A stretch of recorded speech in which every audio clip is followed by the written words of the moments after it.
Good morning, everyone, and welcome to another edition of Facebook Live from Alzheimer's Orange County.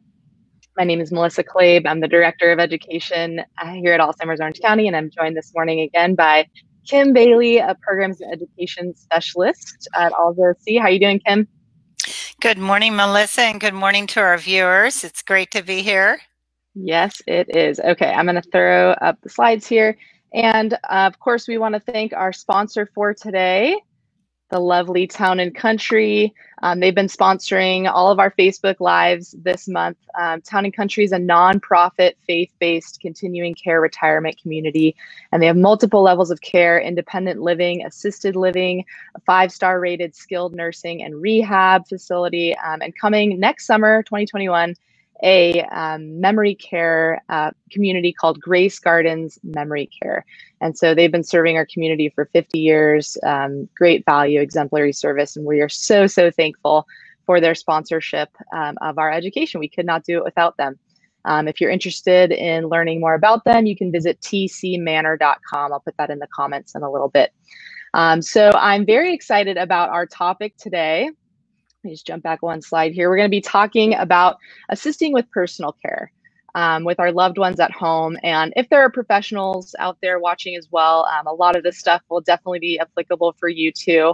And we're going to focus today on bathing, although a lot of the concepts Kim and I will talk about are applicable to all of the personal care tasks that we do. Of course, we know the importance of communication and our approach. We know that that's really everything. But we're going to focus on bathing because I definitely get the most questions about bathing from families that I work with and whenever we're doing classes out in the community. And I know as a caregiver myself, that was probably the area that I struggled with the most for many years until I kind of learned a little bit, and my mom, who I cared for, kind of went through some different phases. So I'll talk a little bit about my experience, but there's a lot that goes in with bathing, and there are just so many things that we can improve about our approach and the environment, and a lot of great resources out there that I really pull from. So we invite you to share with us, as always, your comments, your questions, put them in the chat box. And we'd be glad to talk about other things besides bathing. Some topics might require a whole nother Facebook Live session. And if you have any topics that you are interested in hearing about, please put those in the comments as well. And we'd love to take a stab at those. So let's go on with the presentation here. And I want to start with a quote. I quote this man all the time because he's one of my dementia care heroes, Dr. Alan Power. And he talks about the words that we use a lot when we describe, quote, behaviors of our loved ones that have memory loss or dementia. And he wants us to take a look at the way that we talk about behaviors. He says, so this is his quote on challenging behavior. He says, "What is commonly seen as confused or challenging behavior is, in actuality, compensatory or adaptive behavior by an individual who continues to express agency and purpose in their own unique way." And so another way that we always talk about this is all behavior is communication, right? Do you want to talk a little bit more about that, Kim? Absolutely. Especially when it comes to behavior. I think when we approach something like bathing, for example, that is overwhelming to our constituents with Alzheimer's disease or another dementia. And so when we start with our approach, and when we ask the very question or make the demand, it's time for a bath or it's time for a shower, that just opens up a world of bewilderment and confusion for the persons that we're caring for. And they usually react in a way that's negative. So if we can just back up a couple paces and think about the language we use in our approach, and if we can substitute the word shower or bath with an expression like, let's get you cleaned up, and then offer something as a reward, like let's get you cleaned up and then maybe we'll go for a drive. Absolutely. Or just offer it in a different way. I know when I was caring for someone, I would say, let's have a day of beauty. And that just sounds so different than it's time for your shower. Right. Because even when you just look inside the bathroom and look at the shower or look at the bathtub, it's just very frightening. It's a frightening prospect for someone.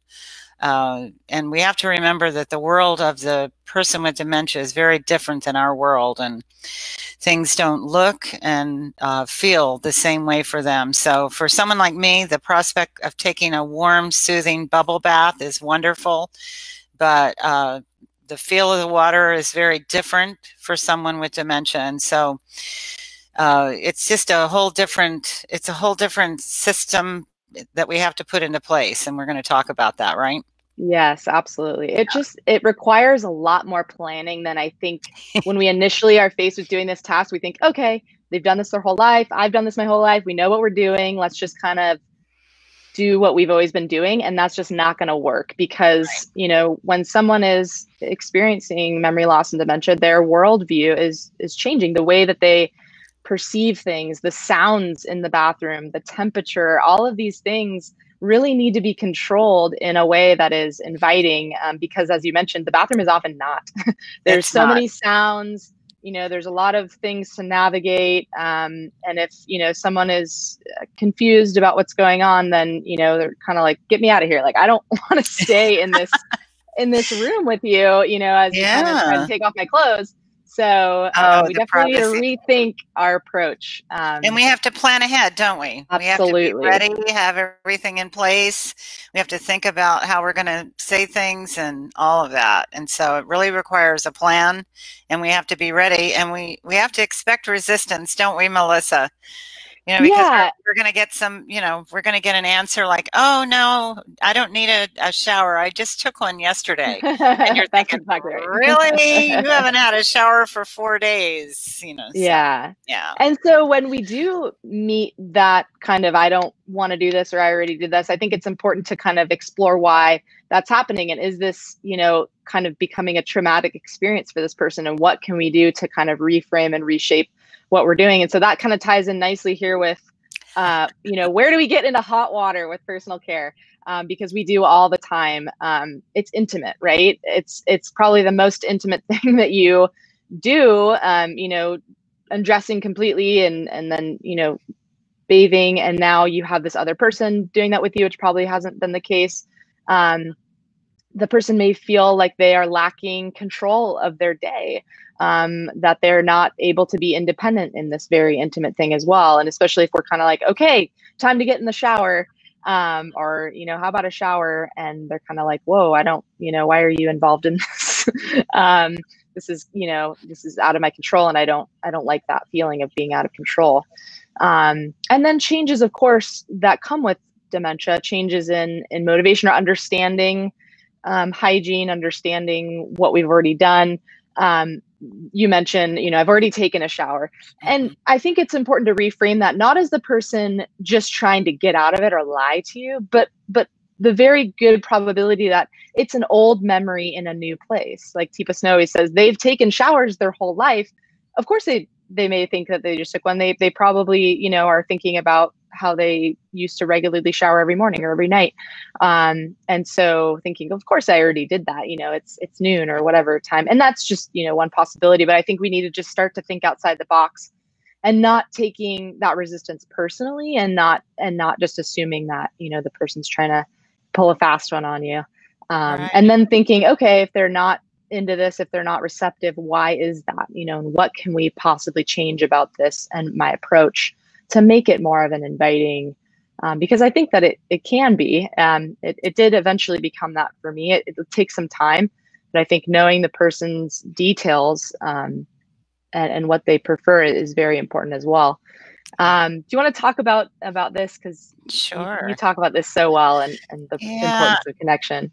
Well, and I think this really gets to the heart at our desire as caregivers to meet that standard of perfection.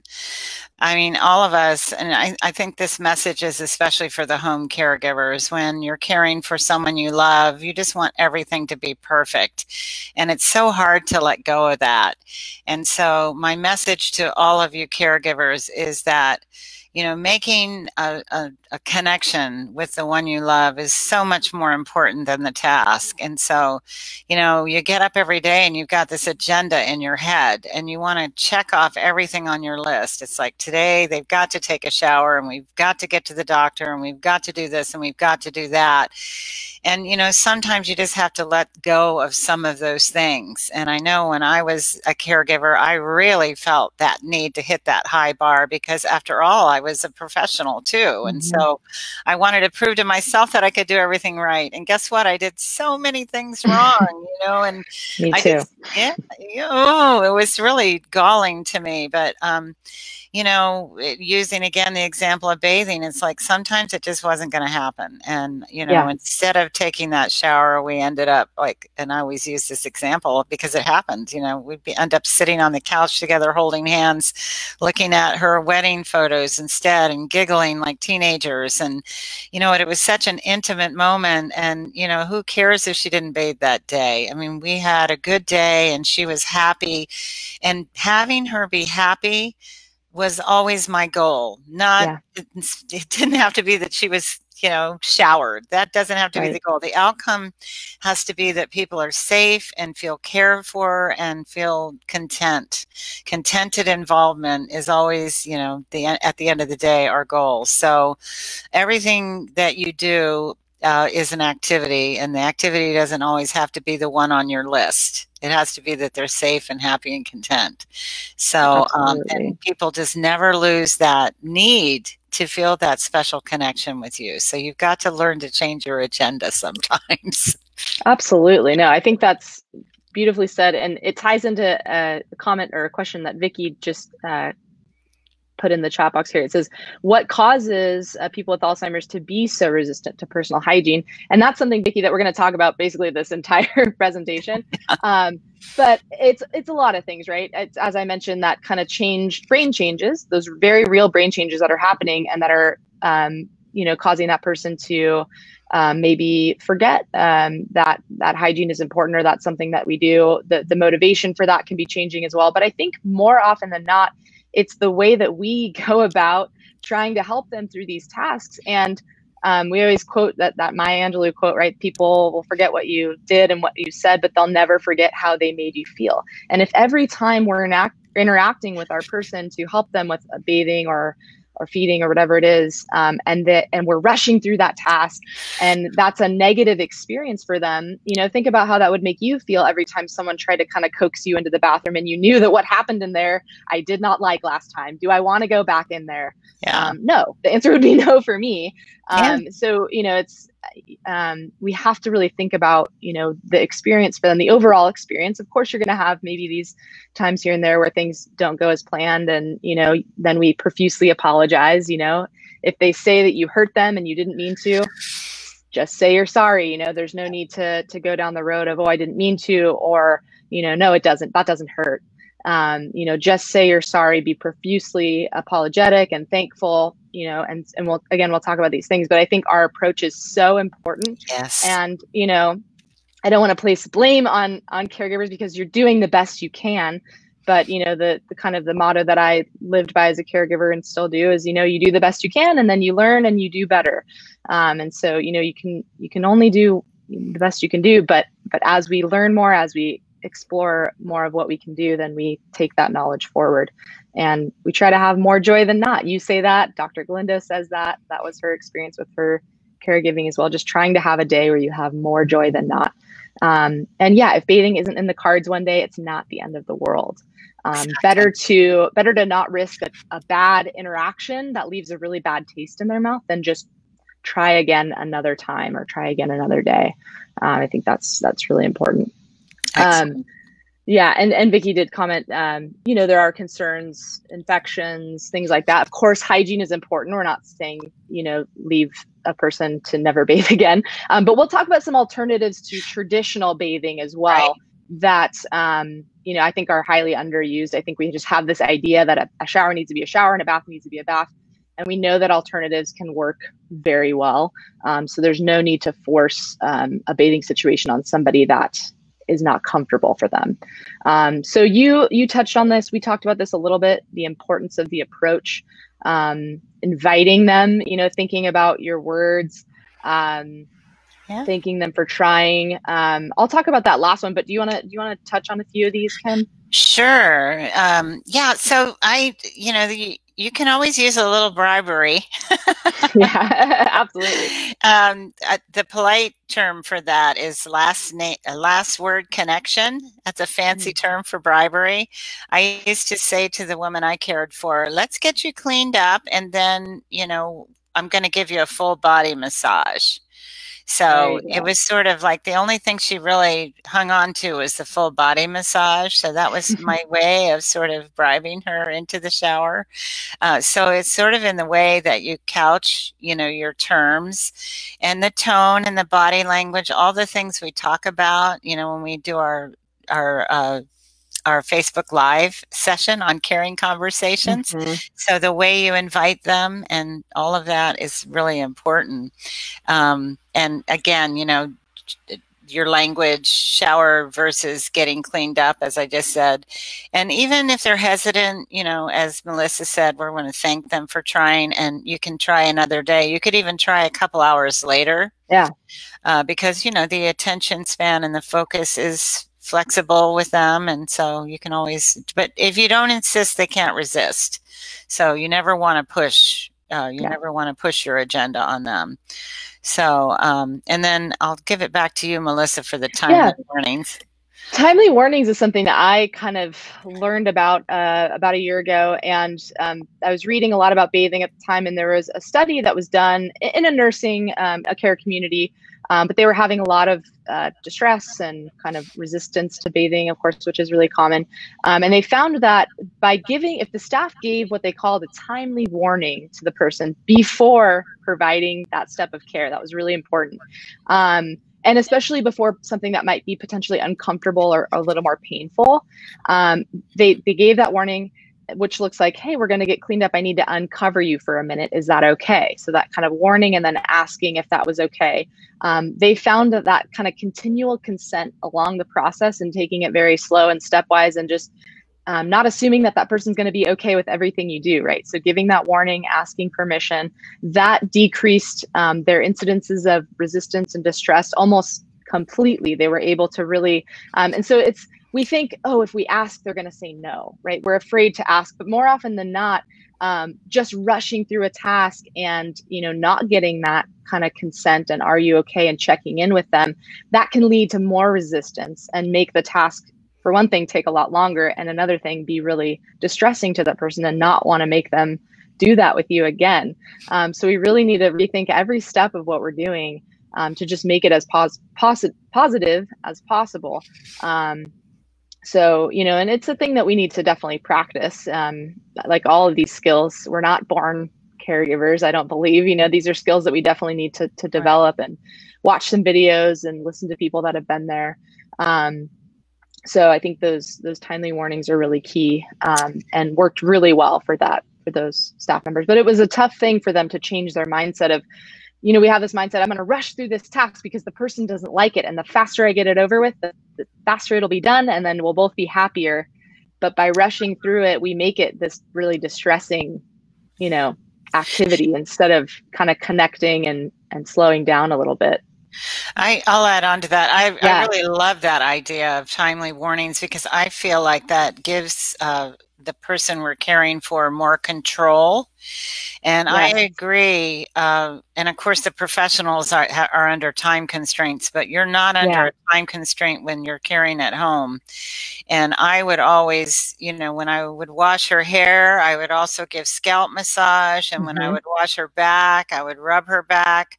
I mean, I drew it out as long as possible to make it even more of a pleasant activity. And just remember, personal care, those are activities.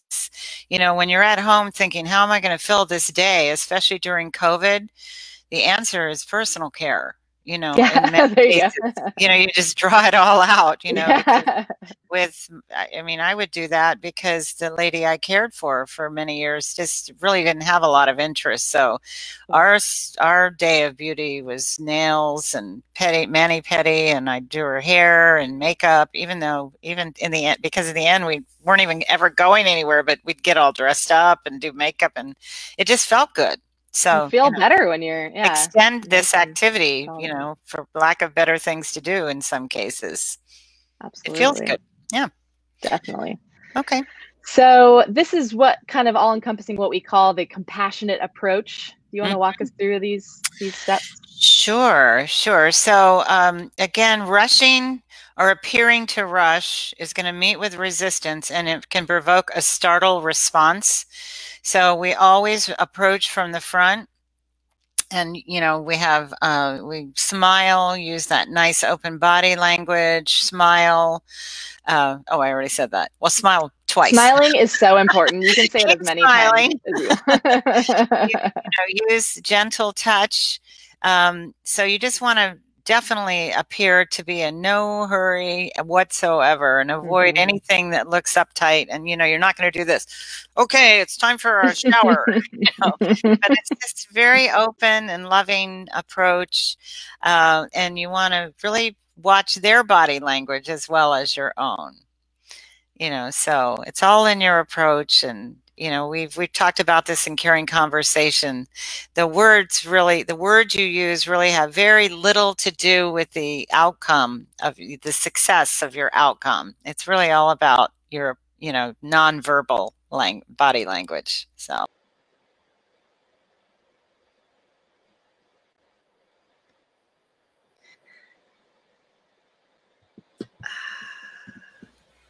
Okay.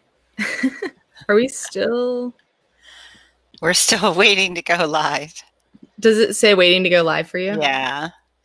Okay. Are you able to go live? You can just finish it. No, I can't. It's yeah. I'm gonna have to exit this out. My settings are all like I can't do anything. Okay. Yeah, we're still okay. Well, let me see if this works. Okay. Here we go. All right. So I guess we'll just keep going. Thanks everyone for bearing with us. And see if this goes here. So I think we talked about this pretty sufficiently. So bathing. This is a quote from a woman who developed a program, which is probably my favorite resource on bathing ever. It's called Bathing Without a Battle. And it's kind of an older video. So if you search Bathing Without a Battle, I'll put it in the comments. But it's kind of like old videos and more geared towards like professionals, but I find it to be an incredible resource. And the woman that developed it, her name's Joanne Rader. She's a nurse. And to develop this program, she actually had her staff fully bathe her. They fully undressed her. She wanted to know what it was like from a patient's perspective. And she said, even though her staff was incredibly kind and gentle, and even though she knew exactly what was going on the whole time, right, she still found it really embarrassing and uncomfortable. And the thing that stuck with me about it was she said that things that were typically pleasurable to her, like water running over her head and her face, when they were out of her control, it became torturous. Like it was so uncomfortable. And I think we just don't even consider that. We think this is really, I like this. And so, you know, and they've always liked this, so they will like this now. But when it's out of our control, I think it's really hard for us to think about what that feels like, whether it's water or whether it's someone scrubbing us. You know, those things can be really, really painful, and that can lead to what we call resistance too. And we might not put two and two together that that's what's the really uncomfortable part, right? Right. That was what I was alluding to earlier. When we try to step into their world, it's just not the same. And so, yeah, when Vicki was asking earlier about the resistance assistance, all I could think of is if someone just like stood in the bathroom and told me to take all my clothes off. I was just trying to envision what that would feel like, you know, and here the woman you're talking about did that as an experiment, and how brave, you know, and we ask our people to do this every day, you know, it's just amazing, really. Yeah. Think of it. Yeah, not many of us would volunteer for that. I've read of a couple of nurses or doctors that did it because they really wanted to know, and they became so much better because of it. Not saying that everyone needs to do that, but I think you just learn so much about that process that, you know, really when it's out of your control, that's not a great feeling. And so what can we do to give this person as much control over this process as possible, you know? And we'll touch on that a little bit, but I think this slide is really important as well. Thinking about their preferences. We talk about this in all elements of personal care, but especially something as intimate as bathing. You know, what has been their preferred routine? They might want to keep doing that, but it might change. Their best time of the day might be different now than it was before. Maybe they always loved getting up early and taking a shower, but now that's not, you know, really enjoyable, or that's not really when they're at their best. And we really want to get them at their best. You know, and not try to do this kind of overwhelming task when they're already tired or stressed out. Do you want to touch on that a little bit more? Yeah, absolutely. You know, for all of us, we have our best times of the day, and for me, it's definitely morning. But you know, everything changes in dementia, and people are not oriented to time the way they used to be, and so you have to kind of become a detective and kind of gauge what that quote unquote best time is for people. And two, that can change as the disease progresses. And so you definitely need to suspend the way it used to be and start thinking in the here and now and what's best for the person you love. So absolutely. So I alluded to this a little bit earlier, but for anyone watching, we have a little quiz question. Do you think that a bed bath or a bed-based bath can get someone just as clean as a regular bath or shower? So go ahead and type in if you think, yes, it can get you just as clean, or no way. Let us know, and we'll talk about that in a couple slides. So setting ourselves up for success, we talked about the importance of planning. This is so key, right? And there's lots of little details that we really need to think about that we probably didn't need to think about before, that the person was able to manage on their own before. Getting the temperature just the way they like it. And now we kind of have to see, okay, you know, is this comfortable for them? Aside from the water temperature, which I'll talk about in a second. Okay, we have some no's and some yeses. I'll let you guys know the answer in a second here to that bed bath question. But getting the bathroom very warm, right? Because do you want to take off your clothing if you're cold? No, nobody wants to be cold, you know, unless you're very, very warm. So getting the bathroom, TPIS knows, get that bathroom to a temperature where if you have your clothes on, you are sweating, because that person should feel comfortable taking off their clothes and not being cold. So getting that bathroom nice and warm. And then the water temperature as well. I mean, even a few degrees too hot or too cold, that can be distressing for someone. So checking in with them, you know, is this okay? Is this warm enough? Is very important. Having everything you need. You don't want to have to leave to go get something, right? So having all your soap, all your equipment. And as we talked about the sounds of the bathroom, right? That can be, so I would encourage everyone to, next time you're in there taking a shower, maybe listen to all the sounds that you hear. What could possibly be distressing? Is it, you know, is there a weird acoustics in the bathroom where it's just kind of loud and a little bit, you know, kind of distressing? Are there any other ambient noises? And what can we do to counter that? You know, can we play some soft music? Can we do a handheld shower? Which not only for the noise is important, but also for the pressure of the water on the person. And that overhead shower might be a little bit too distressing. And as you mentioned, you know, many, many times not to rush it. So do you want to add to these elements at all? Yeah, and that handheld shower is great for the control too. You know, it's nice to have a shower seat where they can sit in the shower, and then you can hand them the handheld shower. This is not easy to say. Hand them the handheld shower head, and then they can, you know, feel some sense of control. It's very nice. It's quite lovely. But yeah, all of these are great tips. And having that bathroom really warm is important when they step out as well, because, you know, they're going to have an adjustment in temperature to make, and you don't want them to feel chilled when they get out. So all of these tips are super, super important, and not rushing it, and making it just really calm and soothing. Do everything you can. And I used to wear shorts and a tank top. Yes. You know, because number one, you're sweating and hot, and number two, you get wet. Yeah. So, absolutely. So I want to touch on the quiz question. Thank you all for chiming in. And yes, the resounding answer from many few research studies and clinical practice is that yes, if, and Brent mentioned given properly, yes, of course, if you are able to properly do a bed bath, that can definitely get someone just as clean, and sometimes more clean if with a traditional shower or bath you're having to rush through and not really able to, you know, clean everything properly. That, you know, bed baths have been shown to be just as effective cleansing someone. And I'll talk a little bit about that at the end, and some products that you can use and try.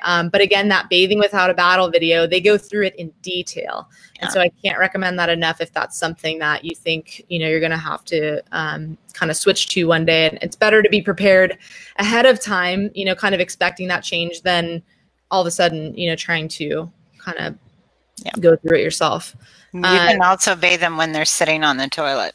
Yes. And that brings up a great point, something that I didn't have in one of these slides, but we talk a lot about, you know, bathing, the private areas are tough, right?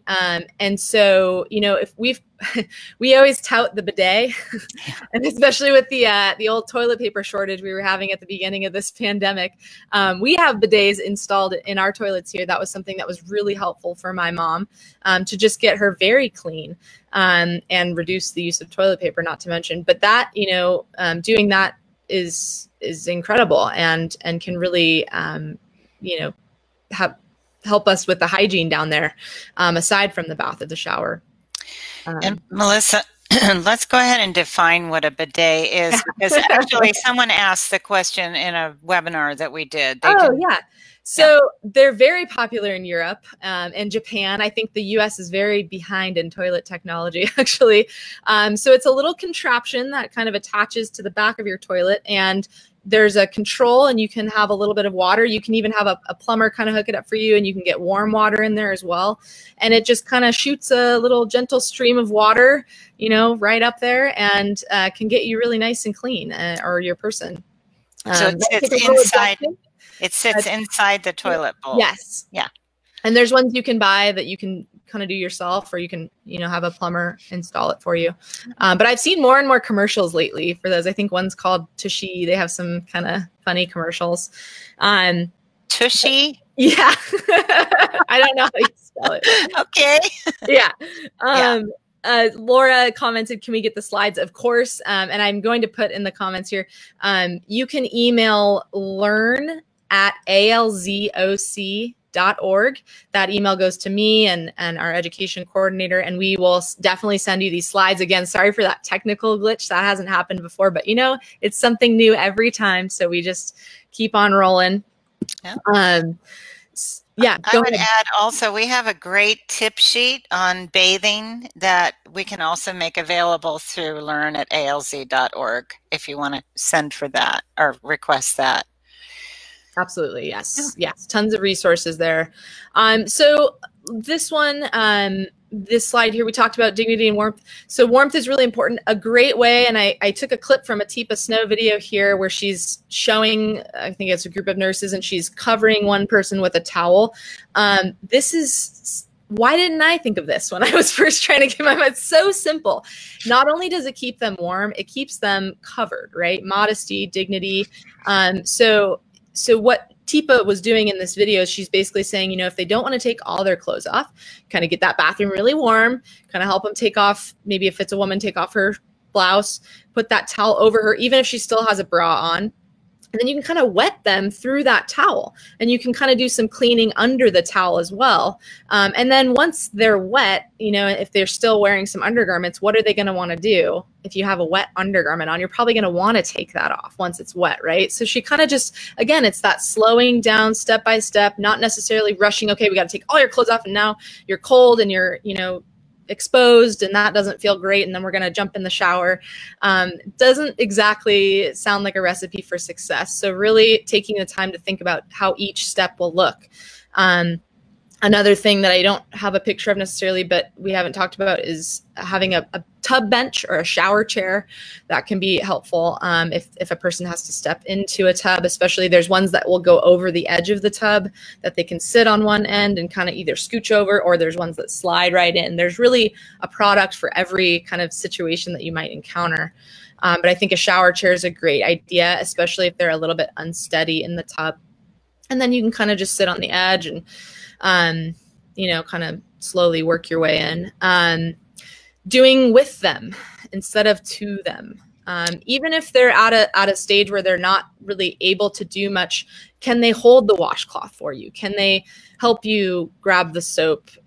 Whatever it is, you know, make sure you're kind of incorporating, because it doesn't feel great to just have this done all to you and you're just sitting there, right? Kind of using that conversation, making small talk, and then involving them in each step of the process, you're much more likely to, or you're much less likely to hit that resistance. Do you want to add to that a little bit, or? Well, I think you've got it covered. Okay. Yeah, that sounds perfect, Melissa. Okay, someone just, yes, thank you for putting the email in the chat there. I'm having trouble commenting here, but learn@alzoc.org is right. You can email us with any questions or for slides to anything. Again, that email goes to myself and our education coordinator. So please do use that. Being gentle, I think is really important. And because again, things that we think, you know, this isn't painful. This is, I'm just scrubbing. It probably feels great. If they're kind of wincing or pulling away, that should be a clue to you that that is uncomfortable and not an invitation to get closer, but to kind of back off and say, you know, apologize, right? I'm sorry. Is this hurting you? I'm really sorry. I didn't mean to do that. I'll be more gentle this time, or, you know, let's, you know, come back to that area if that's tough. Giving good cues. So not just saying, okay, we're going to do this now. Maybe, can we wash our arm now? And actually showing them on yourself what you're going to do. Or maybe placing your hand on theirs and helping them with, maybe if it's a private area that's a little bit tougher, and giving them a little bit more control, kind of toying around with how you can, you know, just really incorporate them in a way that they feel in control. And I'm saying in control so many times because I think it's really, really important that they have that. And that's often an element that I think is really overlooked, and can just, you know, be a recipe for just escalating tension, where you definitely don't want escalating tension. Is one place is definitely in the shower. You want it to be nice and calm and under control, right? So this is an example of elements that you would need for a bed bath. I took this straight from Bathing Without a Battle. So what you can do is you can either just use a very large towel, or they have things called bath blankets that you can purchase. You put that in a bag, you put some smaller washcloths in there, one for the face, one for the, you know, private areas. And then you can use a no rinse solution that they sell, and you mix that in a pitcher with the proper amount of warm water, the ratio that it says on the bottle. And then you can kind of work that mixture into the bag, into the towel and the washcloths, and you can take that with you to the person's bed. And then you can kind of, you know, work that bath blanket or that towel in under their covers, so they kind of stay covered the whole time. It's pretty genius. And then they're nice and warm. And then you can kind of massage that towel into them, work that no rinse mixture into them, use the smaller washcloths to wash, you know, more carefully those other areas. And then the beauty of it is the no rinse solution, there's no rinsing required. You're kind of done. You can just kind of wipe them clean with the towel, and then they can get dressed, and it's pretty amazing. And this can be a great solution for either somebody that you know, is more immobile and can't make it to the bathroom, or they're just very uncomfortable, and every time it leads to this, you know, distressing situation. So Have you heard any experiences of people doing this, Kim, or success, or? Not so much. I think this is probably something that's useful for our hospice individuals. Definitely. Or people that are non-ambulatory. It sounds perfect. Yeah. Sounds like the perfect solution. And there are tons of no rinse products out there. There's ones that come with like a cap for their head. I know they're more common in the hospital setting probably, but you can just put that cap over them and work that no rinse kind of shampoo into their scalp. And there's disposable cloths that you can buy that already have this mixture in them as well. I think you can even microwave some of them to make them warm. There's pretty amazing stuff out there. So again, this Bathing Without a Bottle has a lot of links to tons of products out there. Everything from the shower chairs to the no rinse products. So I'd highly, highly recommend checking that out. Nice. Our old adage, if you don't insist, they can't resist. You said it, at the beginning of this, and I think it's worth repeating. The approach really is everything. And we focused on bathing today, obviously, but I think for any personal care task, whether it's, helping with mouth care or, mealtime, whatever it is, just really tuning in and thinking, how can I reframe this? Or my favorite, what is their approach? What is this person teaching me about my approach right now? And is there anything I can do different? And, it's a learning process. We learn more every day. We do a little bit better. We're going to have days where it's not perfect. And don't beat yourself up. You're doing amazing. It's years and years of some really tough days, but hopefully more moments of joy than bad each day. So any last words that you want to add, Kim? Yeah, I just want to thank all the caregivers who are viewing today for the extraordinary job that you're doing. It's tough under normal circumstances, but especially during this time of COVID. And so we appreciate, at Alzheimer's Orange County, we appreciate the wonderful job that you're doing. And good to be with you today. And thank you again to Town and Country, our sponsor. Absolutely. Yeah. We thank Town and Country for their great sponsorship. If you have more questions, please call our helpline. We're here for you. If you have to leave a voicemail, you will get a call back, promise. Stick with us on Facebook here. We do these lives almost every Tuesday, unless we have a webinar on the same day. And we do so in July, we'll have one on, I think it's the 14th, one of the Tuesdays. And that's going to be on swallowing, the effect of Alzheimer's on swallowing. We have a speech language pathologist, and I'm really excited. I think that's going to be a great topic. So look forward to that.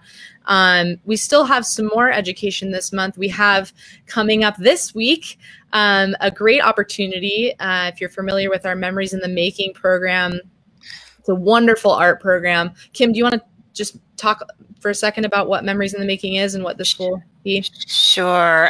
Memories in the Making is our signature art program that's been going on since the late 1980s. Wow. And it is the premier method of expression when words fail. And we've had just, thousands of paintings that have been done by our Alzheimer artists. And we want to make sure that, especially now in the time of COVID, that our individuals living with dementia have this means of expression. And so we want to teach you, the care partners, how to facilitate this method at home. And so be sure to tune in and learn all about it, because it's just a wonderful way for people to paint their memories. And we want you to, we think you'll enjoy it. And, you don't have to be an artist to enjoy this. It's a lovely, lovely opportunity for everyone. So yeah, this is going to be this is the first time we've really done something like this and kind of adapted it to more of a, one-on-one at home. And so I think it's going to be really, really fun. I'll be on there. So if you're interested, go ahead and RSVP on our website. And we'll see you next week. I'll be here with Ben Allen next Tuesday. We're going to be talking about caring from a distance and the challenges of that, and how we can care for our loved ones that maybe we're not able to see during this time, whether they're, at a care community a few blocks away or across the country. So please join us. And thank you again for being with us. Thanks for bearing with these technical difficulties. We'll try again next week. All right. Take care, everyone. Thank you. Bye, everyone. Bye-bye.